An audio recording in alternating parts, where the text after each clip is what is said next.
വാരണപ്പള്ളിയിലെ പഠനം ഏതാണ്ട് 3 വർഷം കഴിയാറായി. അപ്പോഴാണ് നാണുവിന് കലശലായ ഒരു രോഗം പിടിപെട്ടത്. വിവരം ചെമ്പഴന്തിയിൽ അറിയുന്നു. അവിടുത്തെ അമ്മാവനുൾപ്പെടെ നാണുവിനെ കാണുവാൻ ചെമ്പഴന്തിയിൽ നിന്നും വാരണപ്പള്ളിയിലെത്തുന്നു. ആ അവസ്ഥയിൽ നാണുവിനെ വീട്ടിലേക്ക് കൊണ്ടുപോകാനുള്ള ഒരു തീരുമാനമായി. നാണുവും പറഞ്ഞു, അമ്മാവ, പഠിക്കാവുന്നതൊക്കെ ഞാൻ ഗുരു സന്നിധിയിൽ നിന്ന് പഠിച്ചു കഴിഞ്ഞു. ഇനി വലുതായിട്ടൊന്നുമില്ല. അതുകൊണ്ട്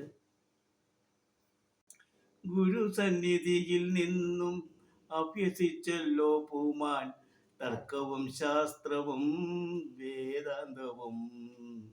ഗുരു സന്നിധിയിൽ നിന്നും അഭ്യസിച്ചല്ലോ പൂമാൻ തർക്കവും ശാസ്ത്രവും വേദാന്തവും.